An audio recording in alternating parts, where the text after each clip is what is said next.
பகவத்கீதையில் 2வது சாப்டரில் 16வது ஸ்லோகம்.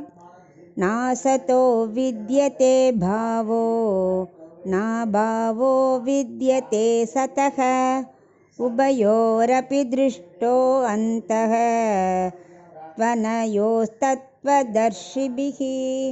இப்போ இதுக்குள்ளே அர்த்தத்தை பார்க்கலாம். நல்ல தத்துவ ஞானமுள்ள வேத விற்பனர்கள்லாம் 4 விதமாக சொல்கிறா. என்னென்னா ஆத்மா, உடல், அழியாத நிலையான தன்மை, நிலையற்ற அழியும் தன்மை, அப்படின்னு ஒரு 4 விதமாக பிரிக்கிறா. இதில் ஆத்மாங்கிறது என்னது?